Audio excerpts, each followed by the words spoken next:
Sorry, Edward, what were you asking? The average. This one? Okay, okay, just okay.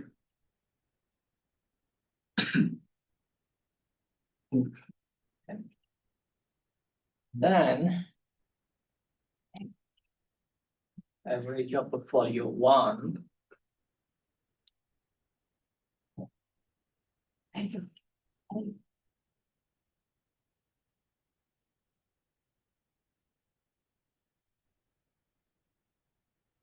Nope. And then pull across. Why is the first one? Can we not just? Oh wait, I see. Never mind. Okay, yeah. I'm actually going to say mean.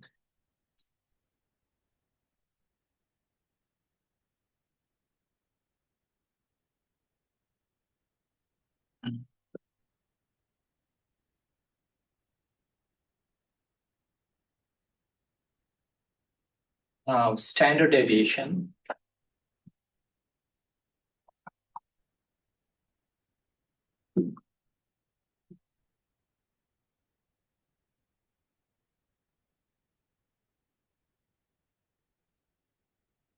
General pay in the measurement.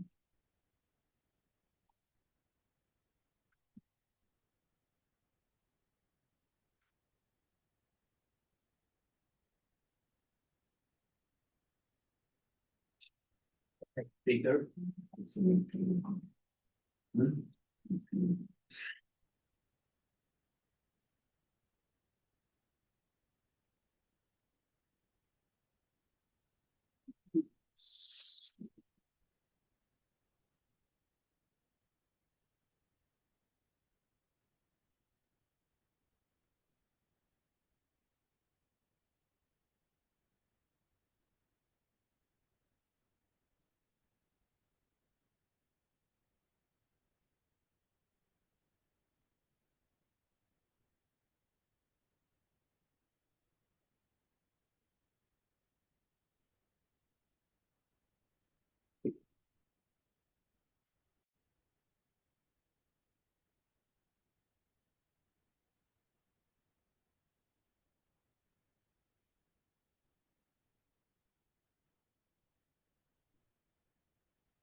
Beta.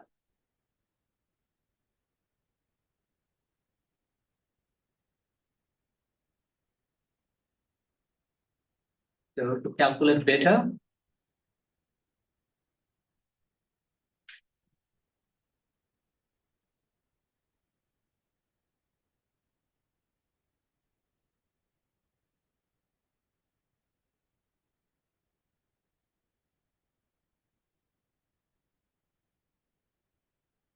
we can estimate alpha and beta simultaneously using regression.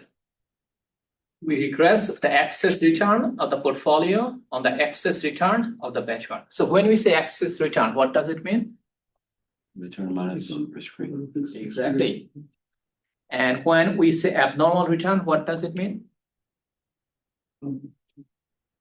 Return. Abnormal return is proxied by alpha, right? So this means return above or below your required return as per, let's say, an asset pricing model like CAPM or firm of range, right? So the coefficient on the benchmark axis return is our estimate of the portfolio's beta. That means this is the slope. Estimated intercept is our estimate of the portfolio's alpha. Okay, so first of all, we need to calculate excess return, right? So to find our excess return, what we are going to do, we are going to copy this, paste here, excess returns.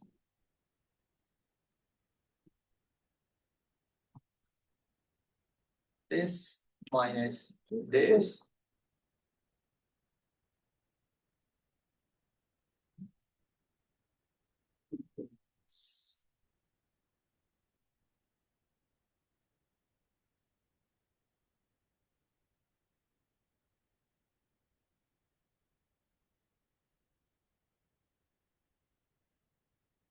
of the column. See. That's the thing.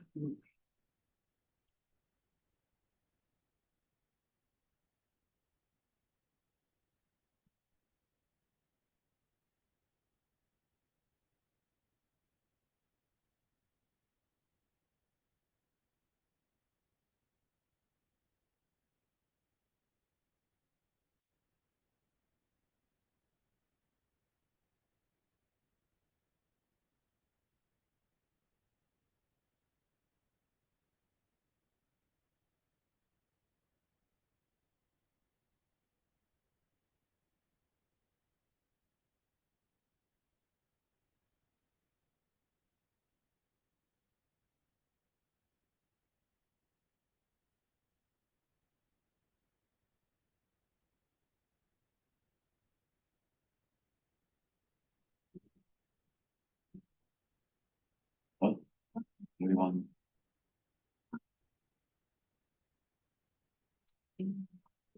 It's New Jersey. So Yeah, I just got my phone number there. instead of running full regression, we have specific formulas to capture or retrieve just the intercept from the regression model and just the beta. So something we have already done, like in our portfolio construction, remember that? Yeah, that is one way, but here it will be much simpler because we are going to extract separately. So actually, for beta, the formula is also called slope. Slope is another name for beta, right? Y means dependent variable. So in our case, what is the dependent variable or benchmark? So dependent variable for which variable we want to predict. So for benchmark is the dependent variable and also the independent variable. Okay, so this is our Y. You have to use excess return. So our dependent variable will change. So that's why we are not going to lock it, but our independent variable will change. Sorry, will not change, right? Our dependent variable, which we want to predict, for which we want to make the prediction, will change from benchmark to portfolio 1 to portfolio 2. But our X variable, which is the independent variable, which is the benchmark, will not change. So we are going to select it and then lock it.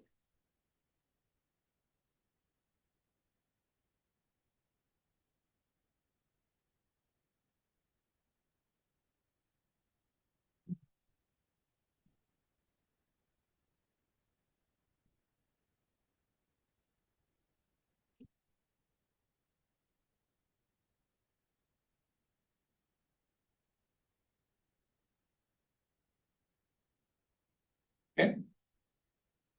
So that's why you also get 1, right? The slope of the same variable with each other is 1.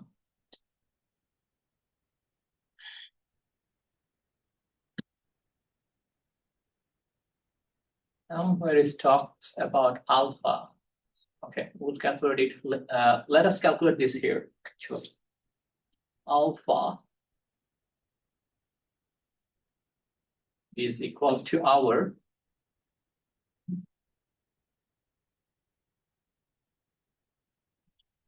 intercept. Intercept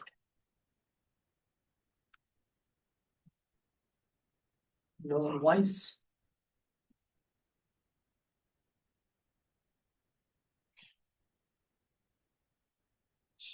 known axis locking close.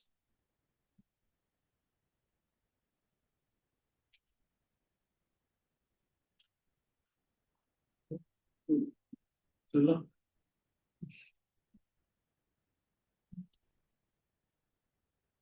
So what do you think alpha should be? 0. Right? Abnormal return compared to the same portfolio, will be 0. This is 17. No. No.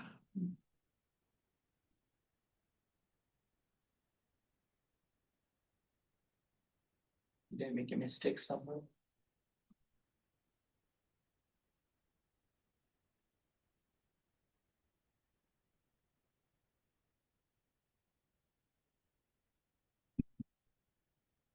It makes sense. What do you do? Just percentage format, Oh, percentage format. It's a return, right? So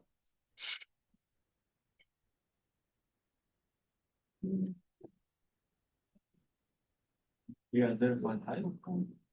me, negative 0.50%. me too. This is the most expensive. Yes. This one is 35 euro. It's like $38.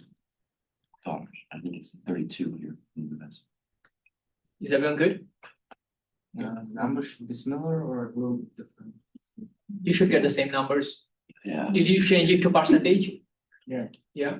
It's giving minus 0.57. No, 7 now. Yeah, 57 is what I got. Here, Yeah. And 3.65 on the next one. We got the same as yours. Oh, make sure these are the two selected.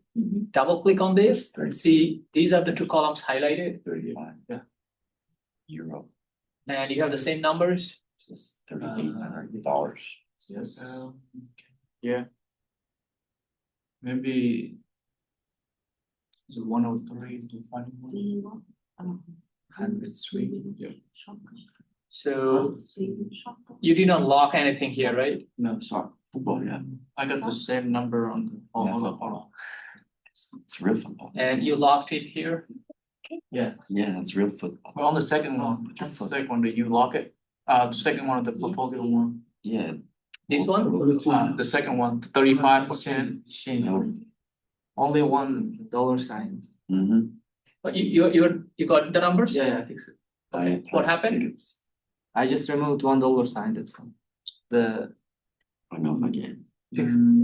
I think it looks. Column, not the- Both of them, you just. Oh, I see, Yeah. okay, okay. So you locked only the column now, right? Yeah. Okay, makes sense. I think it's a couple. So There's a couple Mexico. now, It's all. what we have to do? What is the next one? We have to.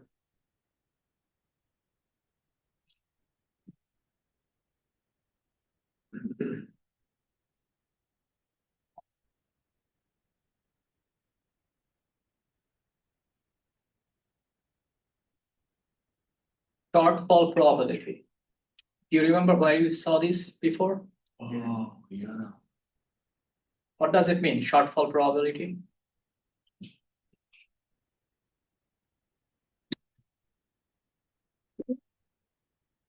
Shortfall, what does shortfall mean? It doesn't meet our demand, right? So let's say you have a target return of 5%. So what is the probability the portfolio return will be below that? Or your target return is 0%. What is the probability your portfolio return will be lower than that?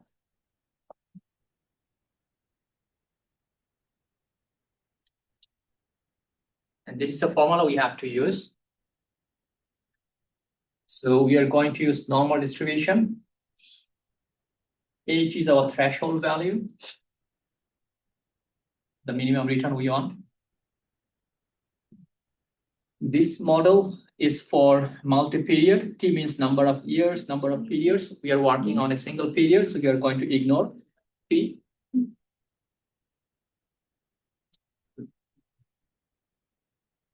So the problem also says our riskless rate is 5%. Target return is 0%. So let's write those down somewhere.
So normal distribution.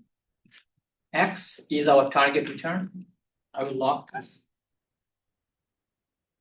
Comma, our mean is our mean minus 0.5 times our standard deviation squared. And standard deviation is standard deviation. Cumulative is true.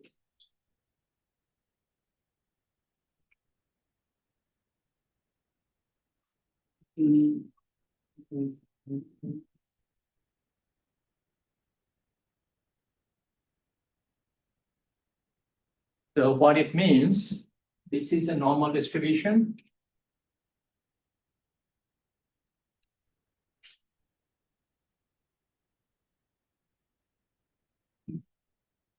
So let's say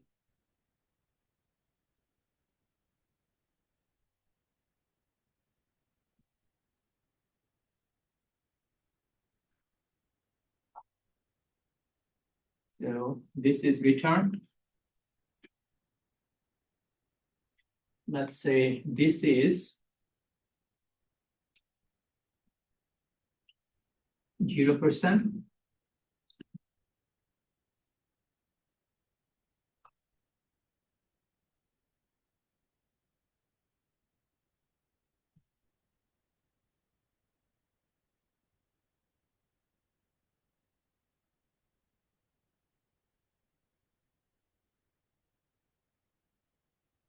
This is normal distribution. This is return, 0%. What is the probability? Return will be lower than 0%.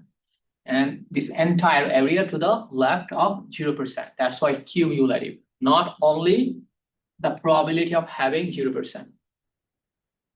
Okay, so we have to know the cumulative.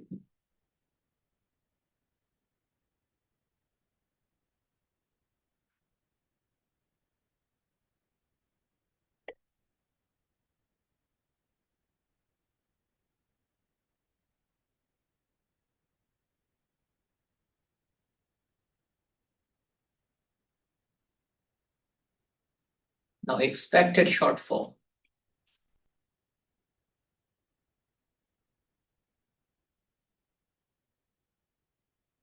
Expected shortfall is if our shortfall happens, meaning returns are negative, then what will be the average return? So we can use average if function.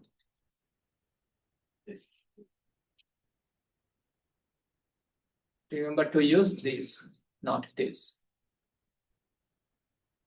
This is our range. And then it is asking for our criteria. We want the criteria less than 0. Close.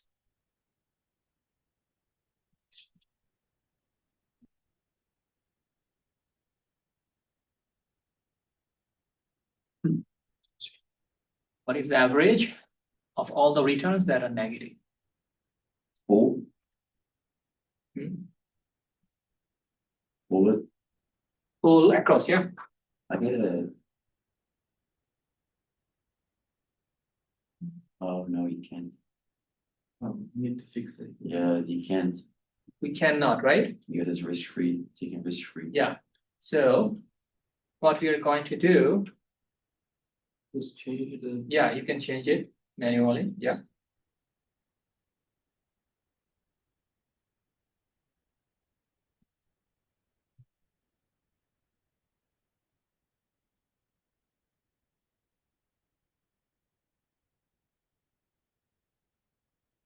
Is everyone good? Should be C, right? C instead of folder.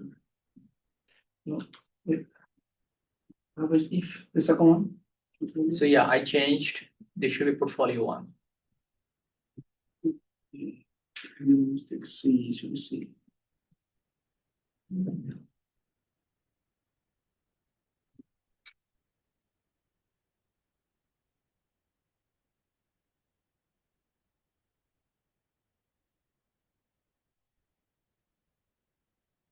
Okay.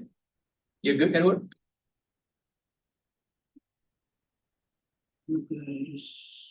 Now lower partial moment of degree 2.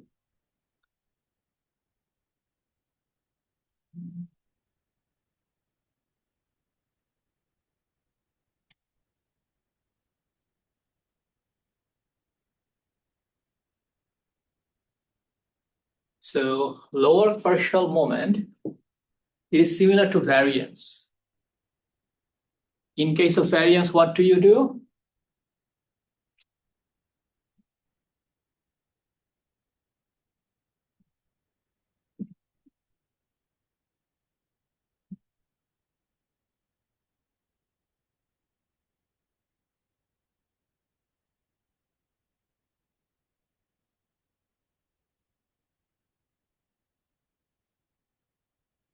Take the individual return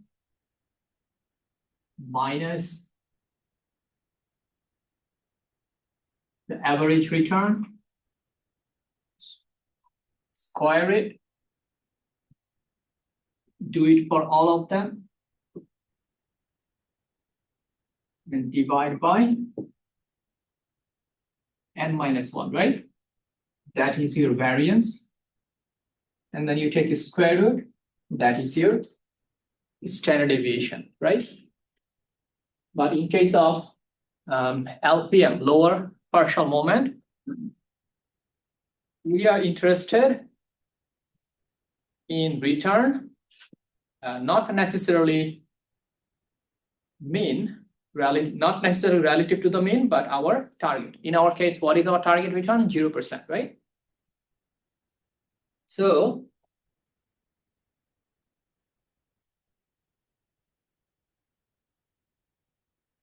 what we have to do actually,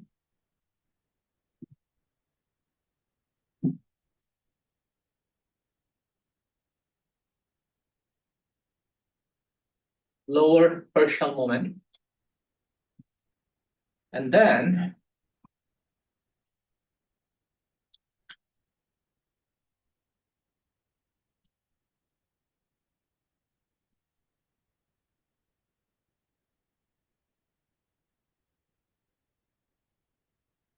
if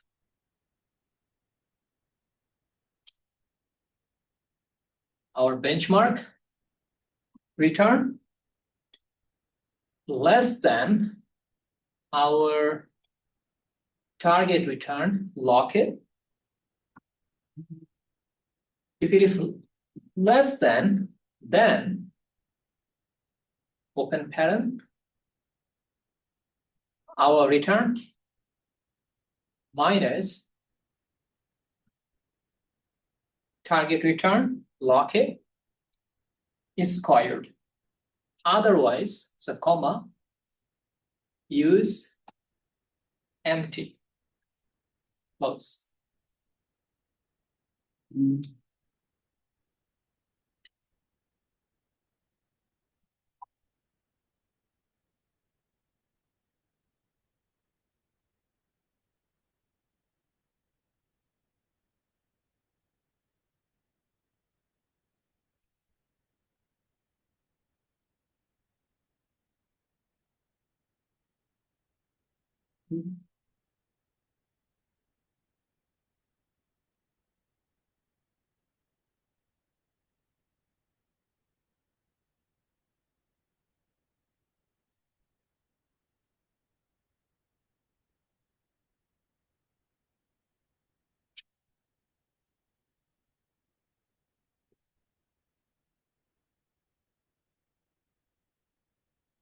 Okay. And it makes sense, right? It is, see? Because it is not lower than 0%.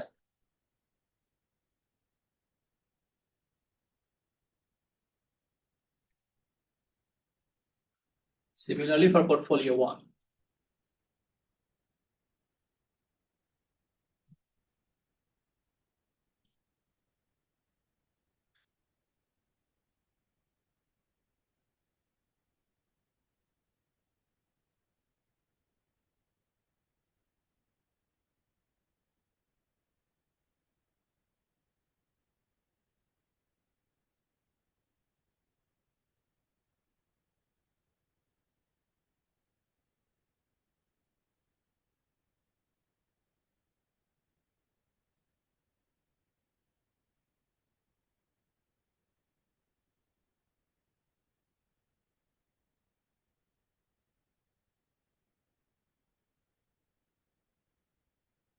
Yeah, just 1 second.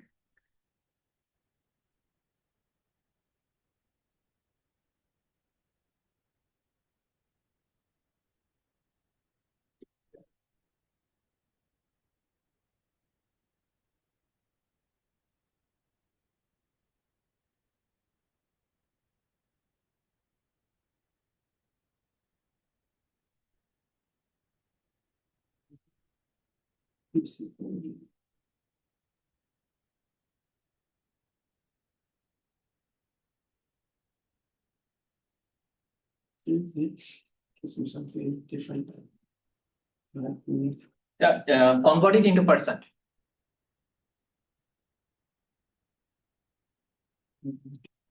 Convert it into percent, Okay.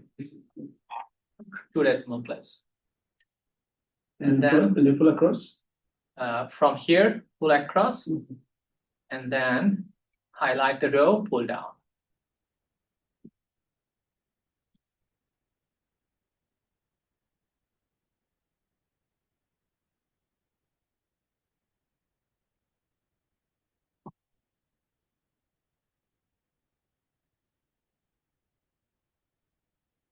So we have conducted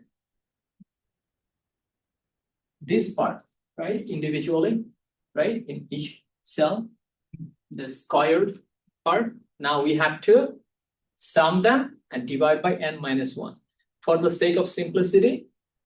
So this is like average, right? Not exactly average because we have subtracted 1, right? Because of degree of freedom. But we'll just, for the sake of complexity, simplicity, we'll just calculate average. Okay.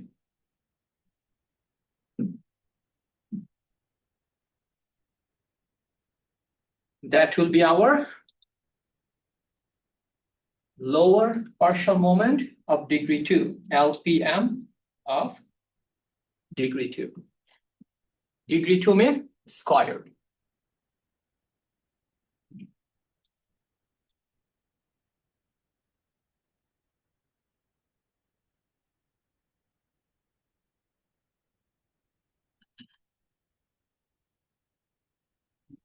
Benchmark, right? Yeah.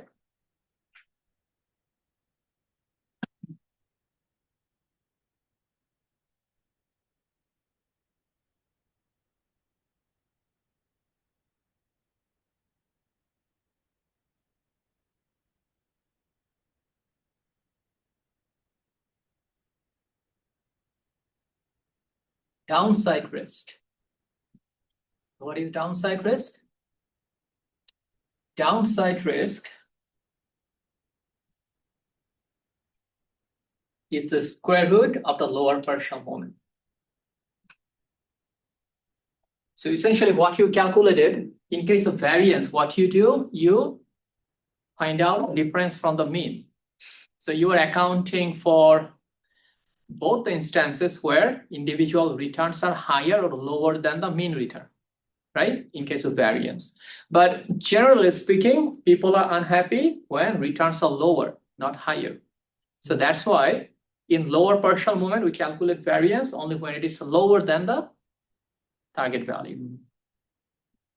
But that is equivalent to or comparable to variance. We need standard deviation.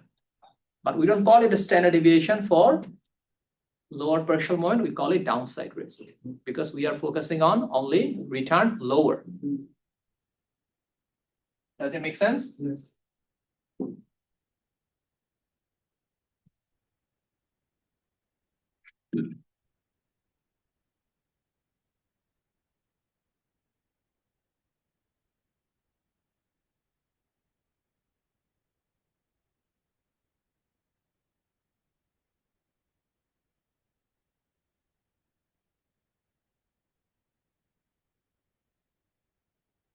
VAR, This color. value at risk. This is downside risk. How it's on for.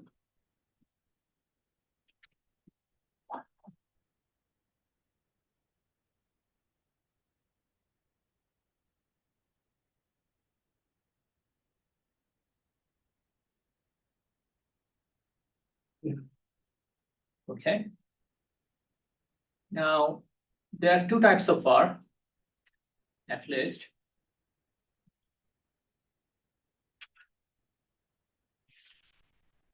VAR 5%, and let's say empirical.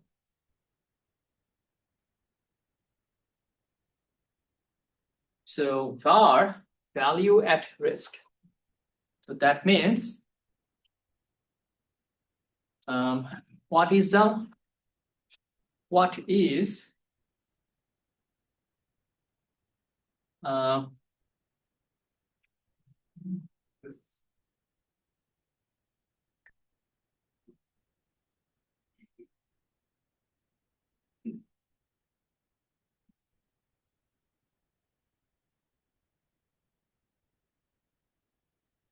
Can I just use the restroom? Yeah. Very quick.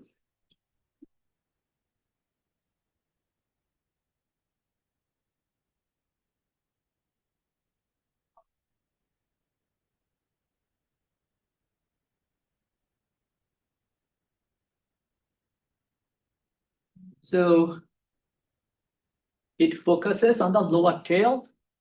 It is a minimum dollar loss, not maximum loss. So if we are calculating VAR at 5% or 5% VAR, so what is the minimum loss we expect to happen 5% of the time? Okay. Our loss could be higher, but what is the minimum loss? So what we can do, we are going to copy all of this, Control C. Okay, let us wait, if you don't mind, for Edward.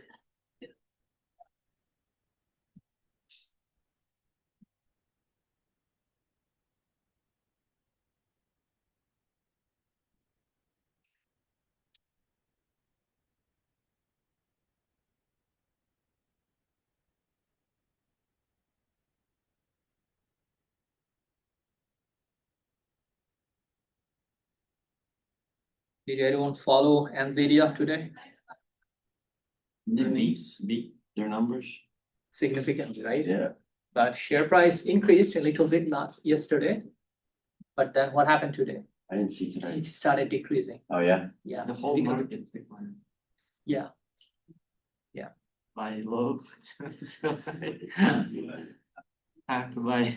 Oh, time to buy low. I see. Yeah, probably. It's interesting. Volatility is low, Google is going good. Even if the market is going down, the Google is going down a little bit. Yeah. But when it increase real high. And it's one of the cheapest, like compared to other tech companies. Probably, yeah, you're right, probably, yeah. You ever seen AutoZone stock? I have not followed it now. No. It's crazy. Like in terms of going up Or or it just goes this way. Even during COVID, it's what is going the this way. reason? Do you know? Dr. Pratt told us about it last semester. Just checked it like. Yeah. It's $3,800 now $3,800. per share, but it just keeps going this way steadily. Yeah, no, it was not in my radar. It's crazy. Okay, so what we are going to do, go ahead and copy this. Control C. Was the edit and everything? Okay.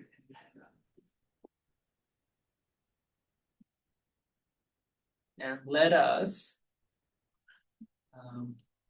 paste here. And all this for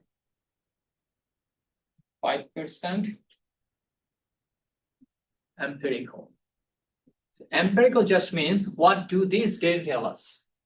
What was the return? Minimum return 5% of the time. So what we are going to do from this cell, or actually, let's do this. Highlight this W, click on this W, right click, and delete. We don't need risk-free. And then highlight this entire table except for the heading. And data filter.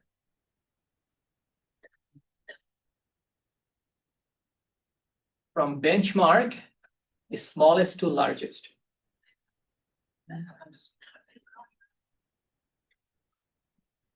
Smallest to largest. Filter. Okay. Actually, this will change everything. So we have to do it individually.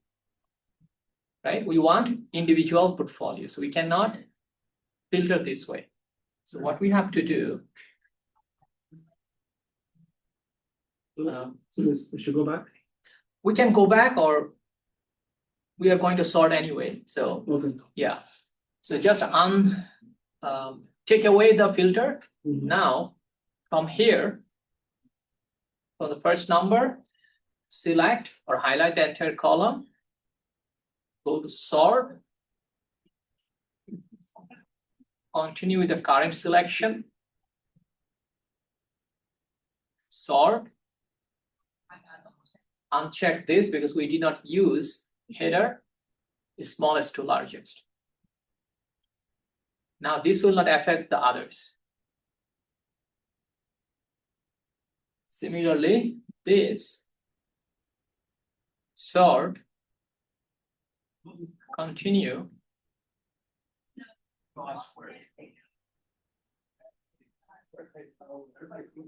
This one is the largest, right?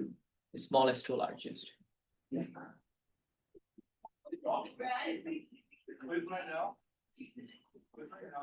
So our 5% var will be the fifth observation, right? Small to large or large to small? Small to large. 1, 2, 3, 4, 5. Why fifth? We have only 100 observations. If you have 200 observations, it will be the 10th. From the first.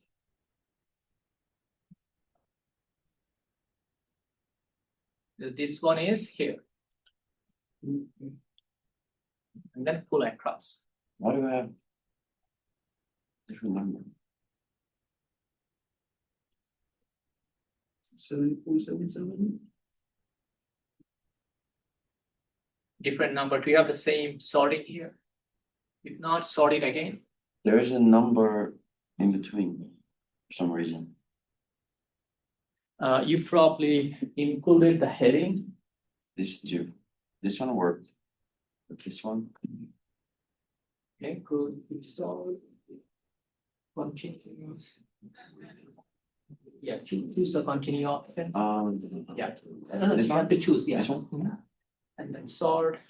Now it's. Oh no, it cut it off. That's why. I see. I see what happened.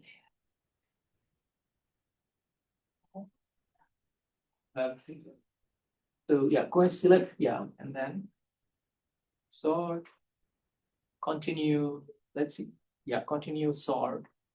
It cut it off. Oh, wait, because. Yes, or not. Oh. We do the same thing.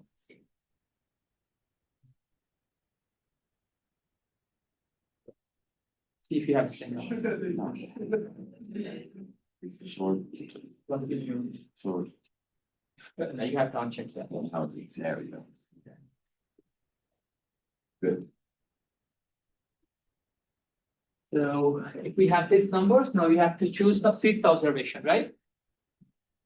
Just 5% for. Do you have the same numbers? This. How did you get V8? So I selected the fifth observation. Okay. Yeah, and then I pulled across. 100 observation, fifth observation is the 5%. Those 100 sucks. So we have 100 observations. If I gave you 200, it will be the 10th, right? So that is empirical part. What about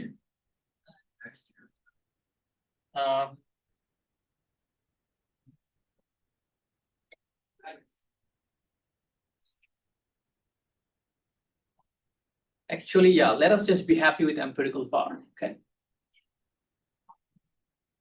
Now, alpha we calculated, now trainer ratio. So what is trainer ratio?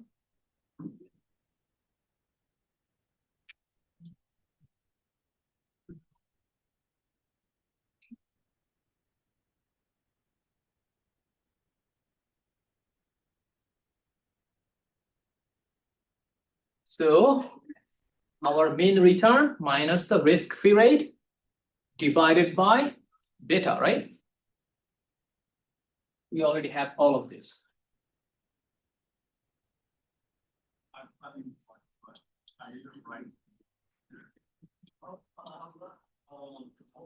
Our mean return minus our risk-free rate, which is this log close divided by beta.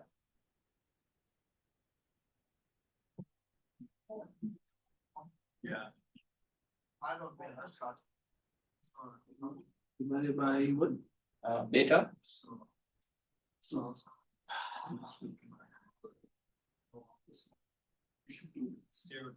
You can sit here if you want.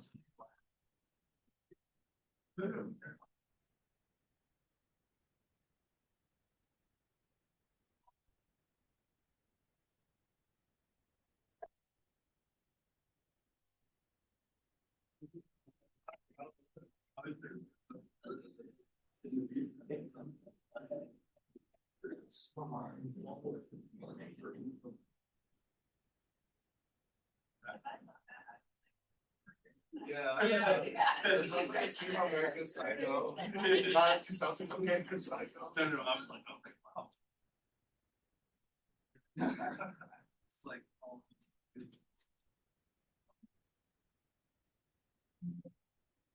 Now, Sortino ratio. Now, what does beta capture? What kind of risk beta capture? Market risk. What is the other kind of risk? Diversity. Non-diversifiable risk, right? Market risk is non-diversifiable. So if you add these two, that is your total risk. Now, when we use trainer ratio, we are using only market risk. So it is applicable, it is appropriate if we are talking about a well-diversified portfolio, because in a well-diversified portfolio, diversifiable risk has been diversified away, almost eliminated. But if we are talking about a concentrated portfolio, not very well diversified, we need to use total risk. So this is what Sharpe ratio do. It divides by total risk, which is sigma, standard deviation.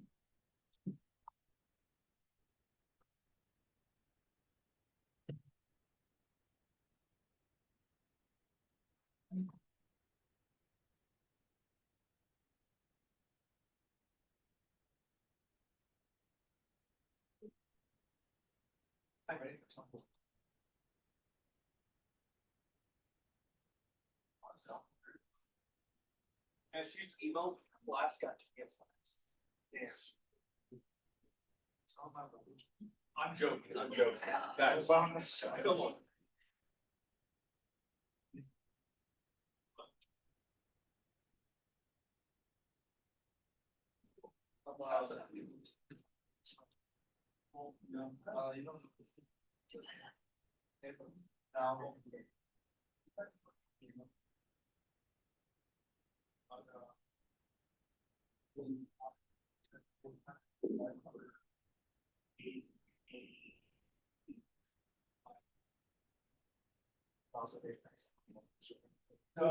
Higher the Sharpe ratio, better the portfolio is, right? Higher the trainer ratio, better the portfolio is.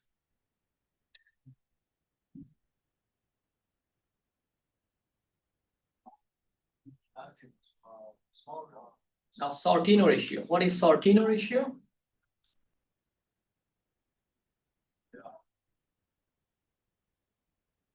Remember the downside risk we calculated? we use downside risk only instead of market risk or total risk.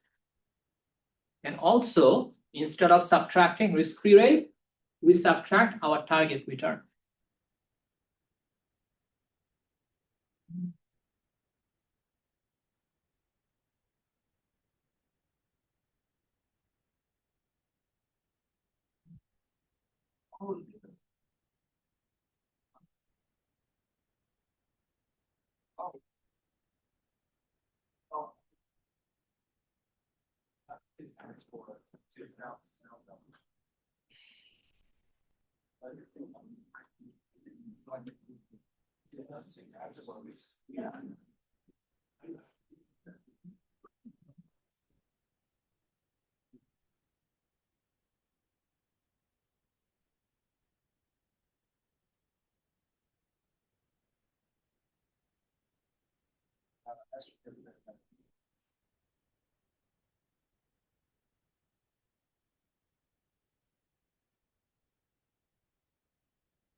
It's one.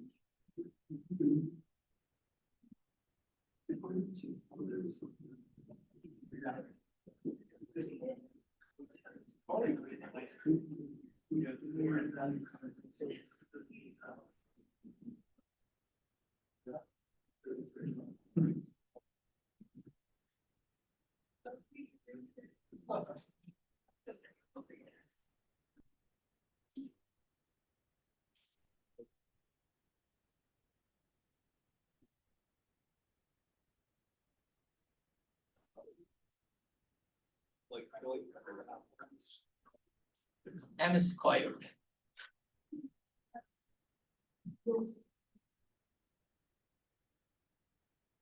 So M squared, in case of M squared, what we do? We try to find out in our portfolio what would have been the return if the total risk was the same as the benchmark.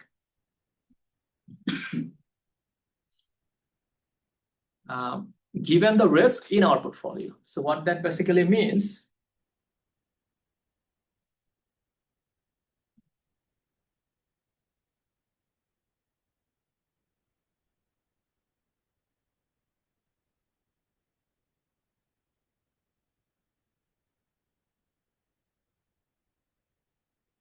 so our risk-free return log plus open parent,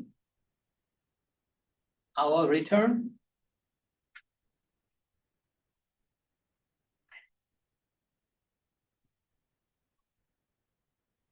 minus risk-free log again,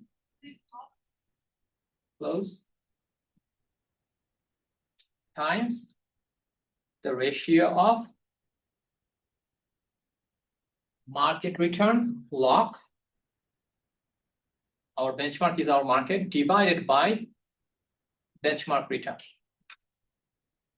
This close, so this will be our return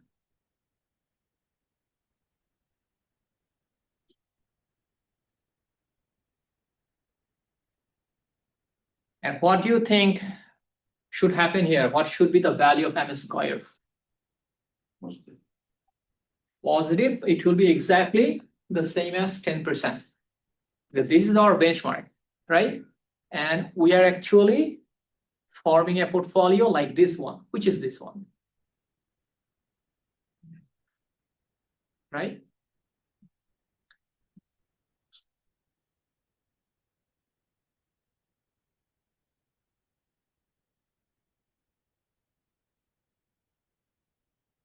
Now, so but this is, what is the return? What would have been the return if our portfolio had the same total risk as the benchmark? And then we are going to subtract our benchmark return. That will be the value of M squared. And because we are always going to subtract the benchmark, so we'll lock this benchmark.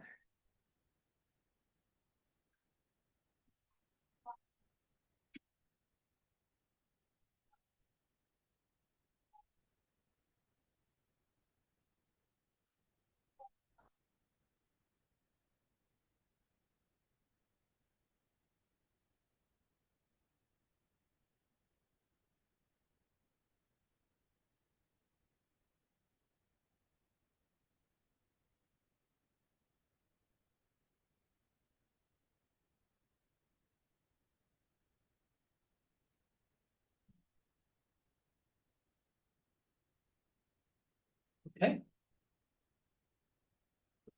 So again, higher the value, better our portfolio is. So this portfolio is doing better in terms of M squared. It's worse, right? Because it is negative.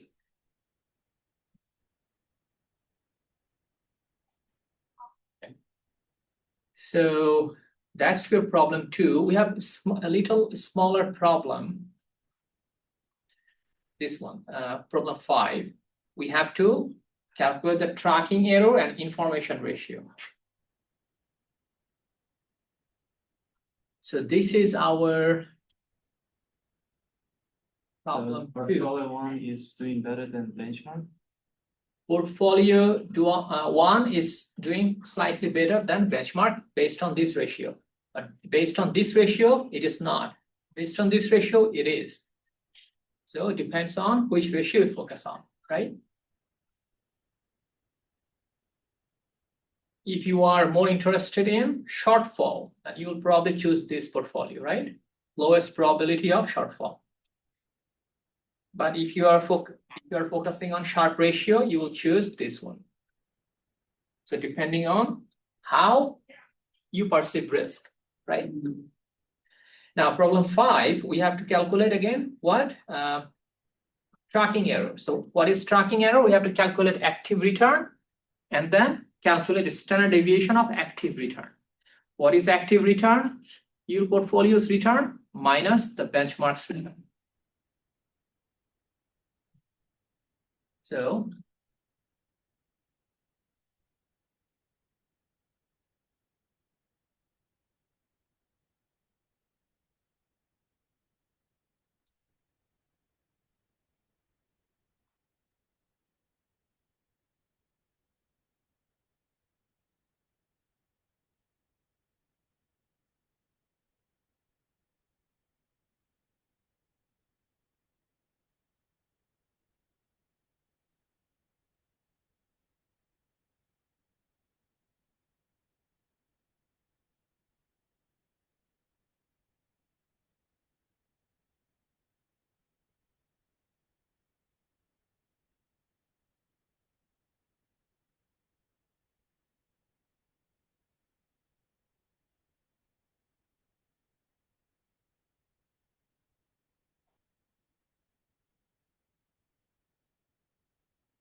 you log column A.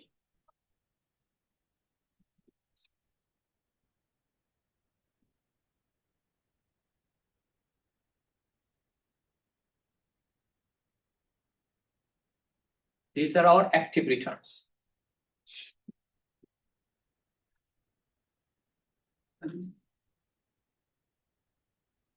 Question? Yeah, I wanted to see the.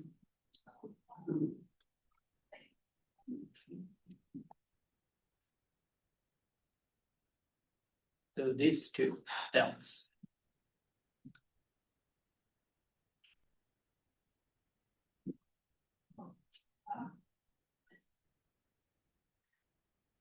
Putting across, right? Pull across and then pull down. So now our tracking error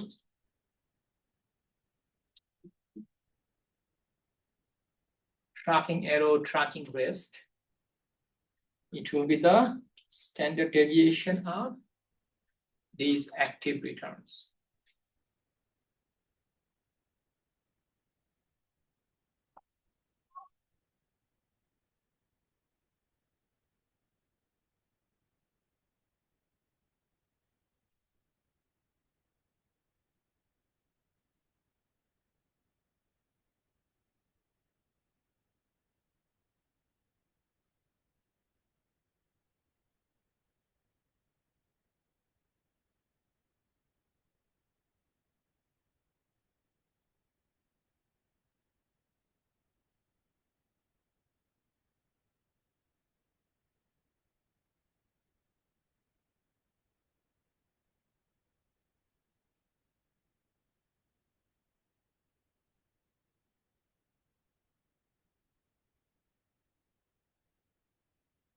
Okay.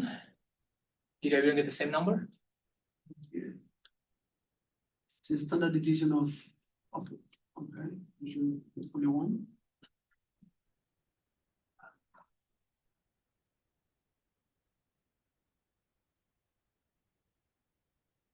And then pull across. Now we have to calculate information ratio.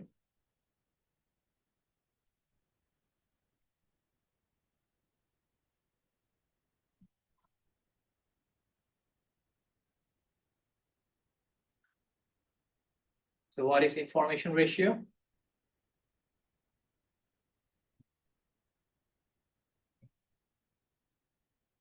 We divide by tracking error instead of downside risk or beta or standard deviation, which is total risk. And also we subtract the benchmark return.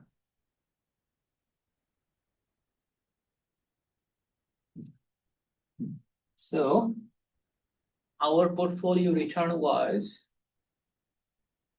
here minus our benchmark return was this. I will lock this.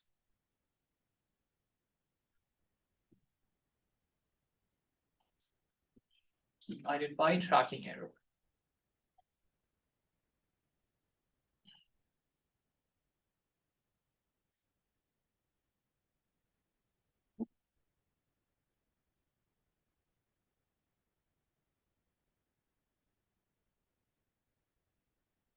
So We're taking from active returns, right? no, this one is the mean return. You're talking about information ratio? Tracking error Oh, yeah, active return.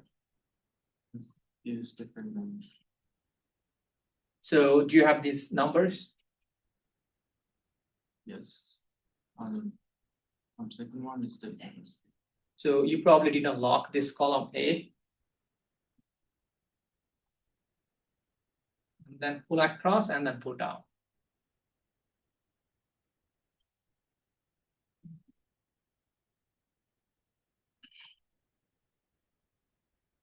Wait, go back to active return portfolio one.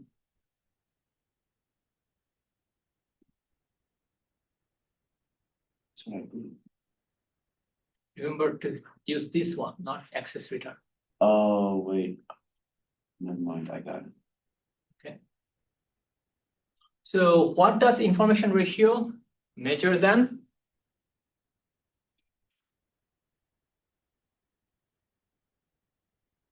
So you have a benchmark and you are subtracting the benchmark return from your portfolio and dividing by the tracking error. What does tracking error measure? How different your portfolio is compared to the benchmark. It measures risk relative to the benchmark. So it measures per unit of active risk you took relative to the benchmark, what is the return?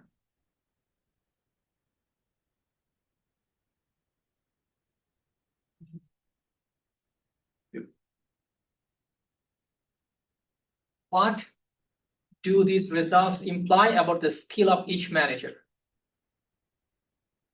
So this manager is generating positive return for active risk. This manager is not, because it is negative.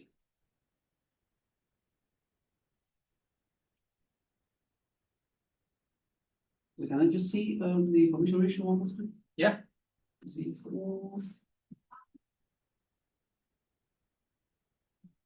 Can you repeat again what you just said about the positive return? Generate positive return, something of interest. Yeah, so portfolio one, it has a positive information ratio. Yeah. That basically means portfolio one manager has generated positive return for taking active risk. So this portfolio manager shows some skill in active management. Portfolio two manager does not show any skill in active management. Thank you. Yeah. So actually I will stop here. There was one more problem I wanted to solve.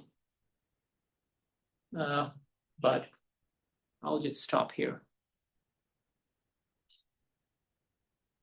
Looking at your face, I feel a little bit of mercy. Especially me. She's almost crying. All right, guys, we don't have any class next week. You have a good Thanksgiving break. See you soon. Do you go home? Do you fly home? No, not for such a short break. How far from here to your country by the flight? 1 day? 36 hours. Layover. 36, that's 8 hours layover, and then 28 hours of flight time. Oh, wow. That is the minimum, 36. So it doesn't really see.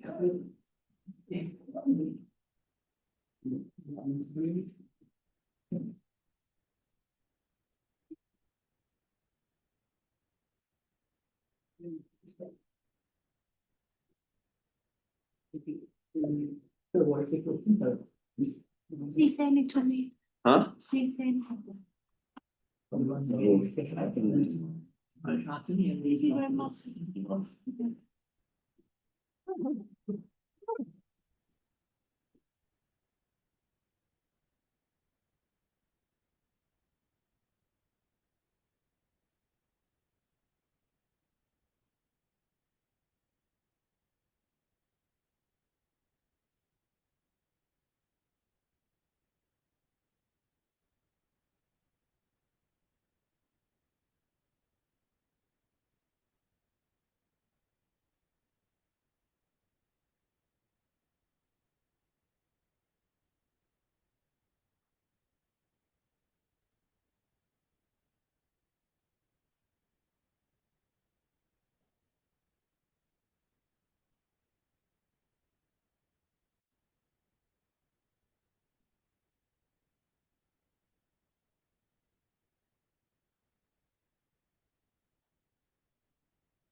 So, this number is different.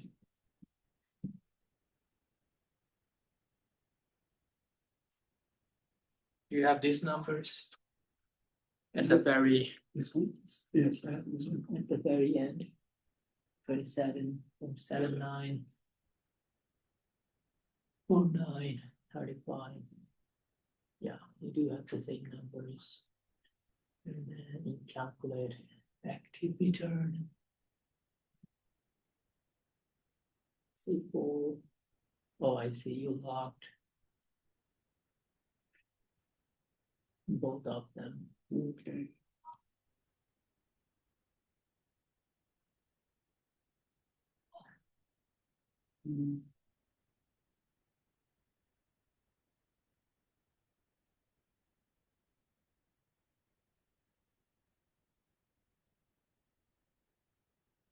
There you go. Okay. Mhm. Thank you. Are you gonna post this? Are we gonna expect? Do you need, you have already done it, right? Oh, no, I thought, okay, that's fine. I'll post it on it. Yeah, Okay. no, and also, I thought you would talk about probably. Are you gonna do the same thing you did for the past exams? You're gonna give something, Oh, yeah, study guide. study Yeah. guide? Okay. Yeah. Oh, okay. Thank you. Okay, Mhm, then no you, problem. it's fine.